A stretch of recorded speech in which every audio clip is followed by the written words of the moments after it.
BPL এর মাত্র আজকের ম্যাচটা শেষ হয়েছে। নোয়াখালী নিয়ে আমরা মানে লাস্ট কয়েকটা শো ধরে কাচ্ছি আর কথা বলছি, দর্শকরাও কাচ্ছে, ফ্যান্সরা কাচ্ছে, বাস মানে ভরপুর করে বাসে আসছে নোয়াখালী থেকে সিলেটে ম্যাচ দেখার জন্য, কিন্তু নোয়াখালী আসলে একটা জয় তাদের দর্শকদের উপহার দিতে পারছে না। আমরা ম্যাচ সামারিটা দেখতে পাচ্ছি। নোয়াখালী তাদের 5th ম্যাচেও প্রথমে ব্যাট করে 6 উইকেটে 133 রান করেছিল। বোর্ডে যখন এই রানটা, তখন আসলে বোঝাই যাচ্ছিল যে ঢাকার জন্য ম্যাচটা সহজ হতে যাচ্ছে, কিন্তু এতটা সহজ হতে যাচ্ছে এটা কেউ নিশ্চয়ই এক্সপেক্ট করেনি, যেটা নাসির করে দেখিয়েছেন। 50 বলে 90, তার ক্যারিয়ার সেরা ইনিংস তিনি খেলেছেন। তার ইন্টারন্যাশনাল টি20তে কিংবা ঘরোয়া টি20তে কোথাওই এত রান আসলে ছিল না, মানে 90 রানের ইনিংস তার এই প্রথম। এর আগে সর্বোচ্চ ঘরোয়া টি20তে 80 রানের ইনিংস খেলেছিলেন। আজকে মানে নাসিমুর দিন শেষে আফসোস করেছেন যে আর 10টা রান যদি ইমাদ ওয়াসিম কম করতো তাহলে হয়তো বা সেঞ্চুরিটা পূরণ হয়ে যেত। মানে 133 এর মধ্যে একটা ব্যক্তির 90 রান, আর কি থাকে, আপনি 133 এর মধ্যে আরো 10 চাচ্ছেন, সো বাকিরা আসলে কি করবে? 10টা রান আসলে অন্তত নোয়াখালী এখন যে আচ্ছা নাসিরের জন্য হলো আর 10টা রান করা দরকার না। ছিল। ইয়েস, এটা আসলে বাংলাদেশের মানুষেরই এক ধরনের ফ্যাসিনেশন আছে রিগার্ডিং নাসির হোসাইন। তার প্রতি তাকে নিয়ে অনেক তর্ক ছিল, অনেক বিতর্ক ছিল, নানানভাবে আলোচিত সমালোচিত সবকিছুই তিনি জীবনে দেখেছেন তার ক্রিকেটিং ক্যারিয়ারে।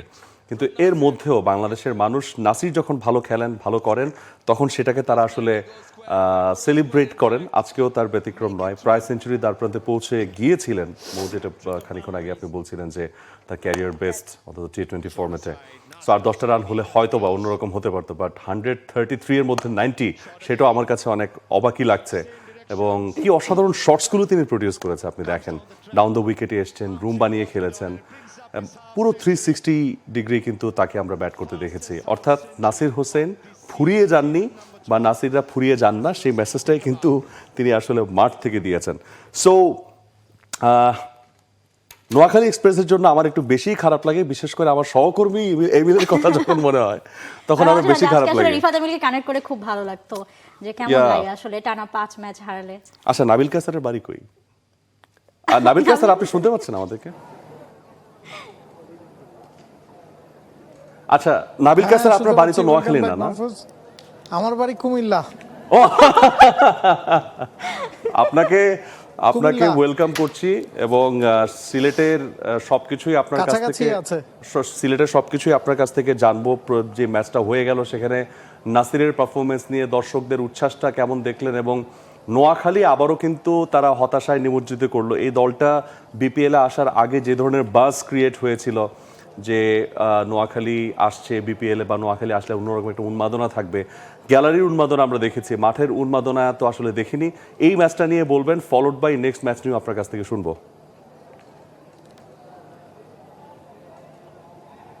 অবশ্যই শুরুতে নোয়াখালীর কথা যদি বলতে হয় মাহফুজ, এখানে নোয়াখালী কিন্তু একেবারে শেষ মুহূর্তে বিপিএল এ ফ্র্যাঞ্চাইজি হয়ে এসেছে, এবং তখন কিন্তু মনে হচ্ছিল যে দলটা ভালো গোছানো হয়েছে। মোহাম্মদ নবী, হায়দার আলীর মতো বড় নাম তারা নিয়েছিল, কুশাল মেন্ডিস, জনসন চার্লসকে নিয়েছিল, তাদের দুজনকে তারা মিস করছে। তবে দিন শেষে মাঠের পারফরমেন্সটা আসলে একেবারেই হচ্ছে না। ব্যাটিংয়ের কথা যদি বলুন, ব্যাটিংয়ে কিন্তু প্রতিদিন ফ্লপ করছে এবং সেটার মাসুল তাদের গুনতে হচ্ছে। গেল ম্যাচে তারা মাত্র 61 রানে অল আউট হয়েছে। আজকের কথা যদি আপনি বলেন, পাওয়ার প্লেতে তারা 3টা উইকেট হারিয়েছে। প্রথম 10 ওভারে তাদের বোর্ডে রান ছিল 40, 5টা উইকেট তারা হারিয়েছে। সেখান থেকে ওই নবী বা হায়দার আলীর 90 রানের জুটিটা না হলে আজকে হয়তো তারা 100 রানের আগেই গুটে যেত। এবং আপনি বলছিলেন যে নাসির হোসেন হয়তো আশা করতেই পারতেন যে নোয়াখালী যদি 150 রান করতে পারতো তাহলে তার সেঞ্চুরিটা হয়তো হয়ে যেত। হাইয়েস্ট ইনিংস বিপিএল এর এবং ফাস্টেস্ট হাফ সেঞ্চুরি এবারের বিপিএল এর। 21 বলে তিনি 50 করেছেন। কাইল মায়ার্স 23 বলে 50 করেছিলেন। এবং নাসিরের সাথে কিছুক্ষণ আগে কথা হয়েছে, নাসির বলছিলেন যে সেটা তার মাথায় কাজ করছিল না। তিনি এর আগে 6-7 ব্যাটিং করছিলেন বা মিডল অর্ডারে, লেট মিডল অর্ডারে ব্যাটিং করছিলেন, এবং টিম ম্যানেজমেন্টের সাথে তার কথা হয়েছে যে তিনি যে ধরনের ক্রিকেটার, পাওয়ার প্লেতে তাকে যদি নামানো হয় পাওয়ার প্লেটা তিনি কাজে লাগাতে পারবেন, এবং আজকে ওই স্ট্র্যাটেজি নিয়েই তিনি মাঠে এসেছেন। এবং তার বিশ্বাস ছিল যে পাওয়ার প্লেতে যখন ইনার সার্কেলে 9 জন ফিল্ডার থাকে তখন সেটা ম্যানুভার করা সম্ভব, এবং সেই সময় তিনি হাই স্ট্রাইক রেটে ব্যাটিং করতে পারবেন, এবং সেই কাজটাই তিনি করেছেন। এবং আমরা বলছিলাম যে 50 করার পরও আপনি থামেননি, ইনিংসটা ক্যারি করেছেন। আপনার বিপিএল এর সর্বোচ্চ ইনিংস বলছেন, পুরোটাই আসলে মোমেন্টামের খেলা।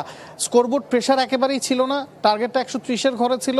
তো যখন 50 হয়ে গেছে বা প্রথম 6 ওভারেই মোটামুটি রান উঠে গেছে, তারা বুঝে গিয়েছেন যে এই ম্যাচটা তারা জিতবেন। এরপর থেকে মোমেন্টাম ক্যারি করেছেন তিনি, এবং সেই অনুযায়ী আসলে সাফল্যটা এসেছে।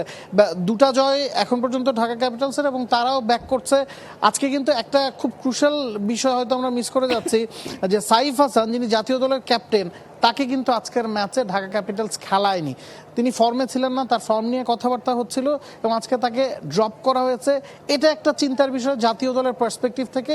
এছাড়া নাসির কিন্তু বলছেন যে তাদের দলের যথেষ্ট ভারসাম্য আছে এবং পরের পর্বে যাওয়ার জন্য তারা আত্মবিশ্বাসী এবং এই জয়টা তাদেরকে সেই মোমেন্টামটা এনে দিয়েছে।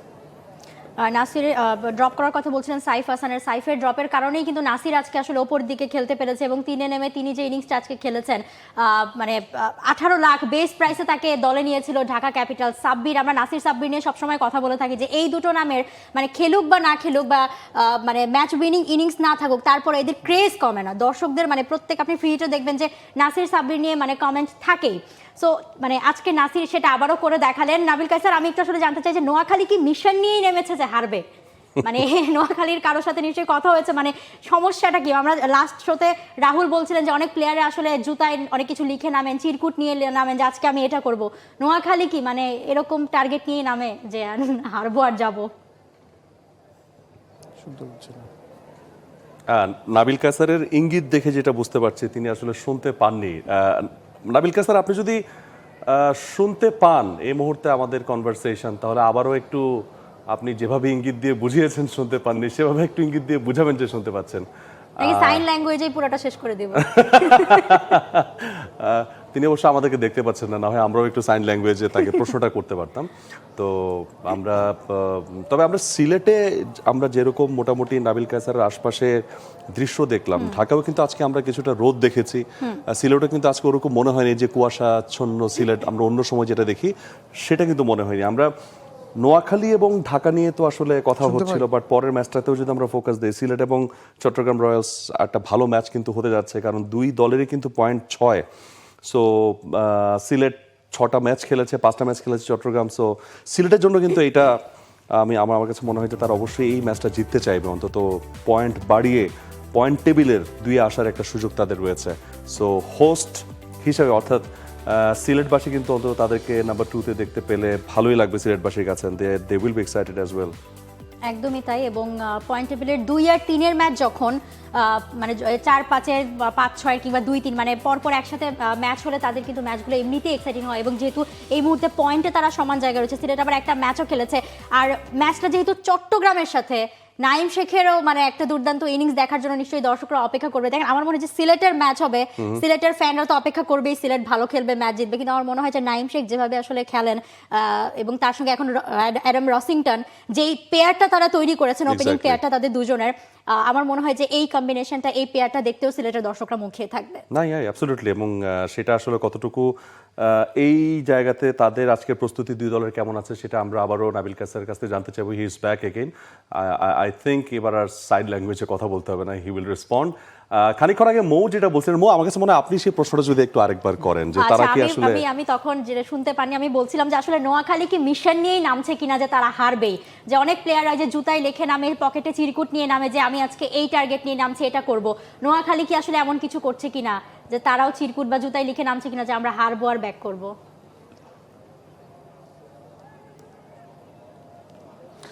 আসলে ক্রিকেট তো অনেকাংশেই মানসিক খেলাও বটে। আপনি যখন একের পর এক ম্যাচ হেরে যাবেন, নাসির যে কথাটা বলছিলেন যে জয় আপনাকে মোমেন্টাম দেয়, ভালো ইনিংস আপনাকে মোমেন্টাম দেয়, ঠিক তার বিপরীত চিত্র কিন্তু আসলে নোয়াখালী শিবিরে। তারা এখন হয়তো বিশ্বাসটাই ছেড়ে দিচ্ছে যে কিভাবে তারা ম্যাচ জিতবে। গেল ম্যাচে তারা টস জিতে ব্যাটিং করেছে এবং আমরা জানি যে সিলেটে প্রথম ম্যাচটাতে টস জিতে ব্যাটিং করাটা একটু রিস্কি। তারা তাদের ব্যাটসম্যানদের উপর থেকে প্রেশার সরাতে চেয়েছিল, সেটা হয়নি। গেল ম্যাচে তারা 61 রান অল আউট হয়েছে। এই ম্যাচে তাদের টস হেরে ব্যাটিং করতে হয়েছে, তো কোনো কিছু আসলে তাদের পক্ষে যাচ্ছে না। জাকে আলী অনেক, যিনি জাতীয় দলে ছিলেন, বিশ্বকাপ স্কোয়াড থেকে বাদ পড়েছেন, তাকে বাদ দেওয়া হয়েছে। সৌম্য সরকার ব্যাক করেছেন, নবী ব্যাক করেছেন, তো মনে হচ্ছিল যে তাদের শক্তিমত্তা বেড়েছে। সৌম্য এবং নবী ব্যাক করাতে তারা হয়তো মোমেন্টামটা গেইন করতে পারবে। তবে যে শুরুতেই যে তারা হারের ধকলের ওপর দিয়ে যাচ্ছে, সেখান থেকে ফিরে আসার তাড়নাটাও আসলে এখন দেখা যাচ্ছে না এবং বডি ল্যাঙ্গুয়েজও সেই প্রমাণটা পাওয়া যাচ্ছে।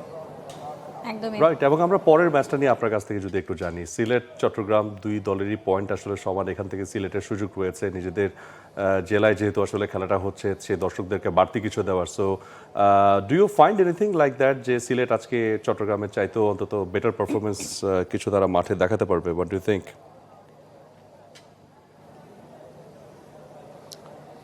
সিলেটের জন্য কিন্তু আজকের ম্যাচটা অনেকাংশেই আসলে মাস্ট উইন হয়ে গেছে। আপনি যদি খেয়াল করেন দুটো দল পিঠাপিঠি অবস্থানে আছে, তবে সিলেট ম্যাচ একটা বেশি খেলেছে। তো আপনি যদি এই ম্যাচটা হেরে যান, চট্টগ্রামের চেয়ে আপনি ম্যাচ বেশি খেলা থাকবেন এবং পয়েন্টেও অনেকখানি পিছিয়ে থাকবেন, তখন কিন্তু ওই গ্যাপটা কাভার করা একটু ডিফিকাল্ট হয়ে যাবে। সিলেটের মূল শক্তিমত্তা তাদের all rounder Ethan Brooks, Moeen Ali, Azmatullah, Omar আজাইরা এখন পর্যন্ত দারুণ পারফর্ম করছেন। যখনই সুযোগ মিলেছে তারা তাদের কাজটা করেছেন, তবে টপ অর্ডার তাদের ক্লিক করছে না। সাইম আইয়ুব চলে গেছেন, সেই জায়গাতে রনি তালুকদার পারফর্ম করতে পারেনি, জাকির হাসান পারফর্ম করতে পারেনি, মেহেদী হাসান মিরাজকে আমরা দেখেছি টপ অর্ডারে ব্যাটিং করতে, তিনিও ক্লিক করতে পারেননি। তো টপ অর্ডার তাদের মূল সমস্যা। আবার অন্যদিকে চট্টগ্রামের মূল শক্তির জায়গায় কিন্তু তাদের টপ অর্ডার। অ্যাডাম রজিংটন এবং নাইম শেখ এতটাই ভালো ব্যাটিং করছেন যে মিডল অর্ডারে খুব বেশি পরীক্ষা দিতে হচ্ছে না। রংপুরের বিপক্ষে গেল ম্যাচটাতে হাসান নেওয়ার সুযোগ পেয়েছেন, তিনি ভালো পারফর্ম করেছেন, তাদের মিডল অর্ডারও ক্লিক করেছে। আসিফ আলী এখন পর্যন্ত রান করতে পারেননি, একটা ম্যাচে তিনি ব্যাটিং করার সুযোগ পেয়েছেন।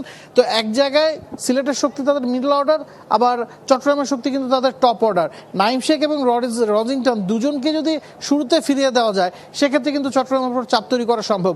এই দুজনের একজনও যদি আসলে ইনিংসটা ক্যারি করেন, সেক্ষেত্রে চট্টগ্রাম কিন্তু গেল ম্যাচে হারার পর রংপুরের এগেনস্টে বড় একটা রান করেছিল, 169 রান করেছিল।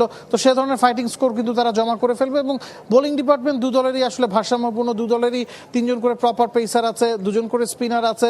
তো জাতীয় দলের ক্রিকেটারদের নিয়ে বোলিং ডিপার্টমেন্টটা দু দলেরই মোটামুটি সমানই বলা চলে। নাবিল কাসের আপনাকে অসংখ্য ধন্যবাদ। আপনি কি আরো প্রশ্ন করতে চান? না আর কোনো প্রশ্ন নেই, আমরা শুধু সেটাই বলতে চাই যে ঠিক আছে, আপনি সেখানে আসলে খেলাধুলা তো এনজয় করবেন, তার ফাঁকে ফাঁকে সেখানে সিলেটের যে মনোরম দৃশ্য রয়েছে, প্রাকৃতিক দৃশ্য রয়েছে, অনেক জায়গা রয়েছে, সেখানে কিন্তু আমাদের সহকর্মীরা যাবেন, মাঝে এত মধ্যে সময় শীতে বের কাটিয়ে হইতে আসবেন। মন চাইবে? আমি হইলে তো ভাই জীবনেও না। For more updates, subscribe to our YouTube channel and click on the bell icon. Follow us on Facebook and Instagram. Download T-Sports app to enjoy exciting games and highlights. Visit tsports.com.